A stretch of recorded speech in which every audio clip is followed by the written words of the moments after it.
The Matrix Resurrection is the fourth film in the Matrix series, coming almost 20 years after the previous film, directed this time by just one of the Wachowski siblings, Larry, who now goes by the name Lana. I've got a fever, hence my voice sounding a bit weird, sorry about that. The first Matrix is of course a modern-day classic, a cultural milestone which introduced wuxia wire effects to Western audiences, perfectly synchronized philosophical theory with straight-up cool-as-heck ass-kicking. It's probably on most people's top 10 action films lists, though the follow-up, The Matrix Reloaded, was a nonsensical mess in my opinion, but the fight scenes were incredible, and for that it gets a pass. The Matrix Revolutions was just dire and boring. So not exactly the greatest of track records, and the Wachowskis haven't exactly set the world on fire with their last couple of projects either. Needless to say, my expectations of this movie were low, and in any case I am jaded, so jaded, of reboots, remakes, prequels and sequels that come decades after the original property and are just clear cash grabs. It got to a point where I actually thought I was falling out of love with movies, only to realise it's the modern Hollywood machine my grievances lie with. At the very least, I hoped for a convoluted, nonsensical mess of a film that would hold my attention with a few good fight scenes. Well, I got the convoluted, nonsensical part, but unfortunately, in the one department I thought the movie might have going for it, the fight scenes, the film was shockingly ordinary. Yuen Woo-ping, the fight coordinator from the original trilogy, was sorely missed.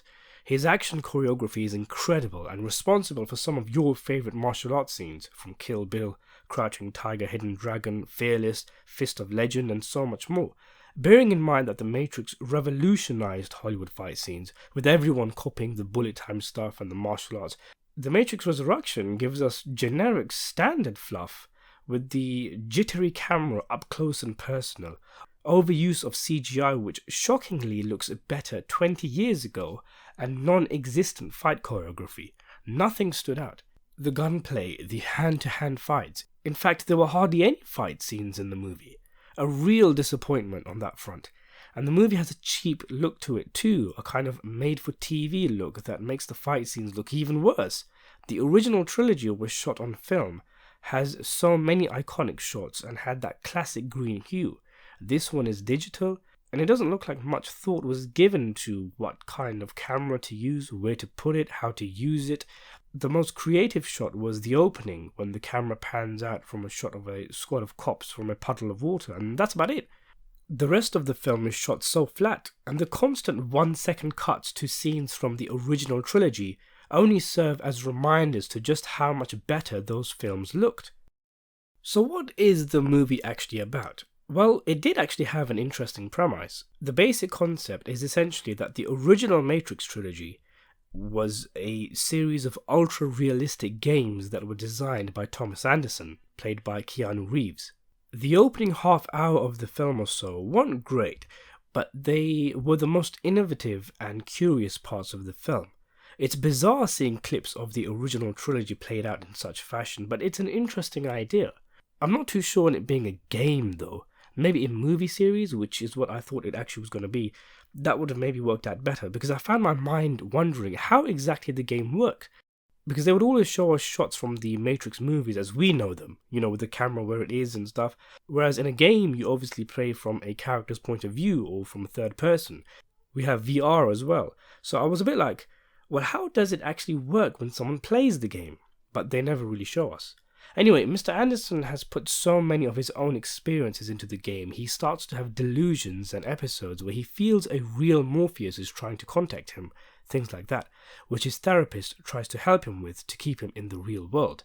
Needless to say, of course, this isn't the real world, but just another rebooted version of the Matrix, and a ragtag team, including a new, younger-looking Morpheus, managed to get Neo to realize the truth and unplug him from the Matrix. All of this wasn't perfect, but it was where the film was at its best, and maybe they should have stretched this plot to cover the entire 2 hours, giving us a film where Anderson can't quite work out whether everything around him is real or not, Truman Show style. But then it gets really formulaic, and basically becomes a Marvel movie. The crew basically organize a heist to take Trinity's body from her pod and free her from the Matrix. I'm not really sure why they're so desperate to endanger the remaining humans to do this, other than Neo really likes Trinity and the power of love and all of that. In fact, there was really no reason to unplug Neo himself in the first place. The people who do it openly admit they're basically fanboys and he's a legend to them. Anyway, from there the movie is just a series of boring planning scenes and dull execution. Apparently, the Matrix needs both Neo and Trinity's energy simultaneously. They're useless on their own. They're both the one now, even though that goes against established law, and obviously they're two, not one, but whatever. I guess it's kind of a meta remake of the original, I guess. In that one, we had Neo being unplugged and then learning about the real world, and the second half where they have to rescue Morpheus, the plot sprinkled in with a bit of philosophy. Rinse and repeat here with a few changes and an abundance of imbecilic creative choices. And so much for being a meta commentary, because much like Jurassic World, it ends up becoming the same thing it's commentating on. There's no stakes in this film. Nobody gets seriously hurt. None of the good guys die. It has a feel-good feel about it. How did more people die in the first film in a lesser version of The Matrix, where here the analyst can literally control hundreds of people at a time to charge at the main characters? Human characters fist bump with machines. The Merovingian has a cameo as a homeless, angry hobo boomer. There's a big robot bird that beeps and bots like R2-D2. There's even an after-credit joke scene about cat videos. What the hell? Or as the new Agent Smith would say, WTF, am I right, guys? Why even make this guy Smith and the other dude Morpheus? Why draw such comparisons? You had plenty of new characters. If Hugo Weaving had scheduling conflicts, as he apparently did, change the character so he isn't Smith. Some of the movie serves to try and explain the more dumber aspects of the other Matrix sequels, but a lot of it is just sidestepped. Like, they never address why in the third film Neo was able to manipulate machines in the real world. They just completely ignore that. I found the fan theory that the real world was just another level of the Matrix to fool the humans into thinking they had made it out was really interesting, but there was none of that here. Speaking of Neo and his powers in the Matrix, he's so useless in this film. He doesn't do anything, and is just mothered by those around him, only at the end gaining the power to repeatedly force push his enemies away. Trinity is actually the one who for some reason all of a sudden is able to fly and do all sorts of things when moments before she didn't even know she was in a simulation. But you know, girl power and all of that. This movie seems to have been made with an intentional desire to shit on the original Matrix, with a specialist character assassination dedicated to Morpheus. The more meta aspects of the first half of the movie seem to indicate the movie is aware of its own existence. A character even says something like, "We're making a sequel to the original trilogy because reboots are all the rage."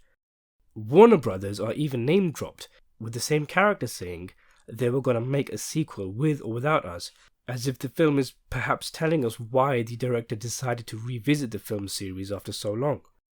Anyway, going back to Morpheus, remember how he was a wise, profound man with an aura about him? Well, now he's a wisecracking brother, a campy guy who literally parodies the original Morpheus by taking the piss out of the character's original lines. This rendition of Morpheus seems based on the Fresh Prince of Bel-Air, and all of the characters, aside from Neo and Trinity, have no gravitas about them, nothing memorable. The guy they got to play the new Smith looked like a jock douchebag from a 90s slasher movie, the kind of guy who's killed halfway through and you cheer when it happens. He was horrible. Hearing him scream, "Mr. Anderson," was painful, but hearing him say things like OMG again reinforces the idea that this is a parody of The Matrix, not a sequel. There's a blue-haired young lady who looks like she doesn't really belong in this world, more like behind a laptop logged into Tumblr. Niobe pops up, looking like a granny Jack Sparrow with the actress doing hilariously old woman acting. Neil Patrick Harris plays what I think was a hipster version of the Architect or something, and he was just as bad as everyone else. The movie gets worse as it goes on, with the final scene with Neo and Trinity bitch-slapping Harris's character while saying quirky lines. It was just so cringeworthy.